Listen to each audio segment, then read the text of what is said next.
श्री कुलदेवताभ्यो नमः।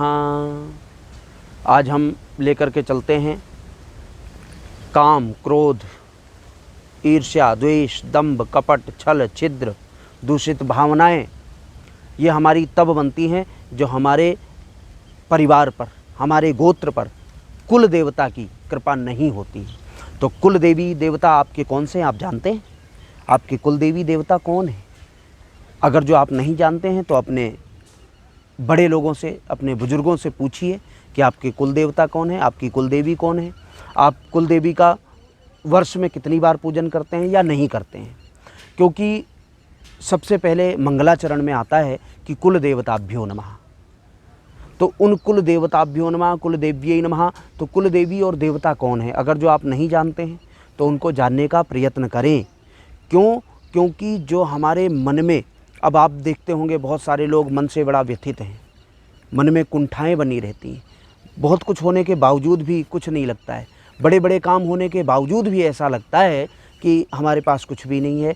मन अशांत होना, घर में अशांति बनी रहना, घर में किसी भी प्रकार का चहक और किसी प्रकार की महक ना होना, किसी प्रकार की चेतना ना होना, घर में बड़ा गंभीर सा लगना और किसी से बात करते वक्त वाणी दोष लग जाना या किसी मनस्थिति दोष लग जाना, ये सब कुल देवी और देवता के दोष होते हैं। इसमें बहुत सारी ऐसी भी जानकारी मिलती है जिनके ऊपर कुल देवी देवता प्रसन्न नहीं होते हैं।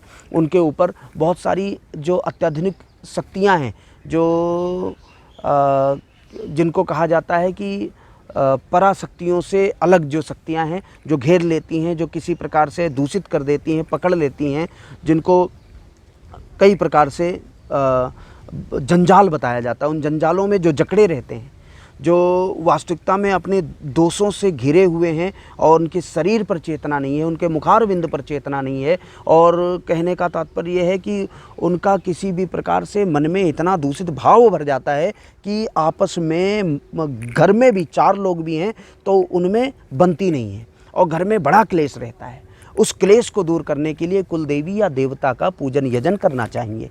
तो मैंने देखा है कि बहुत सारे लोगों में कमी आई है जो गांव से शहर की तरफ गए, उन्होंने गांव को तो छोड़ा ही छोड़ा, गांव को नहीं भी छोड़ा, गांव जाते भी हैं लेकिन वो कभी कुल देवी देवता का पूजन नहीं करते हैं। बल्कि अभी ऐसा करना चाहिए कि जो जिस शहर में जहाँ भी हैं, जैसे भी, जिस हाल में भी हैं, वो अपने कुल देवी या देवता का ध्यान करें, स्मरण करें और वर्ष में एक आध बार कहीं किसी उत्सव पे, किसी महोत्सव पे, किसी पर्व पर वो अपने कुल देवी देवता का स्मरण करके उनके लिए भोग निकाल दिया करें।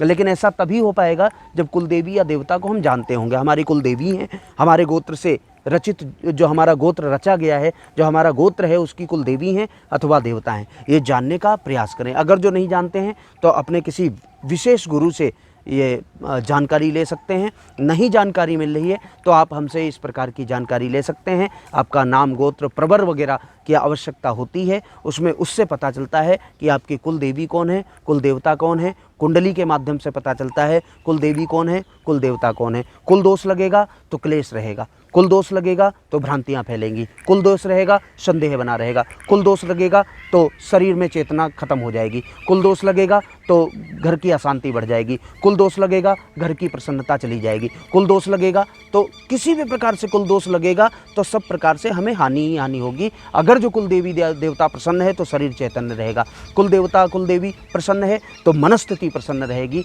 मन बिल्कुल एकाग्र चित्त होकर धर्मनिष्ठ रहेगा और साथ साथ में आत्मबल प्रगाढ़ रहेगा।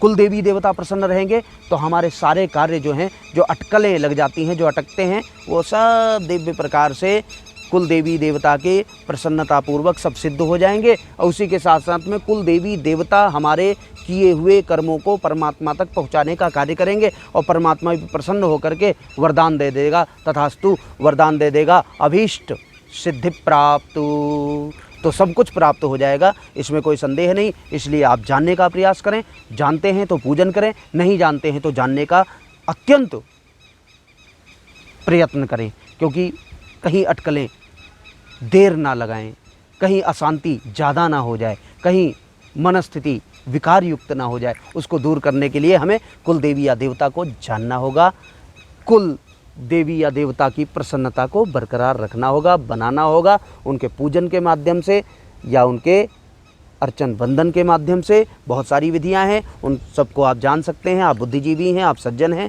सब कुछ जान सकते हैं, बस आपको थोड़ा सा प्रयत्न करना होगा। कुलदेवताभ्यो नमः, कुलदेव्यै नमः।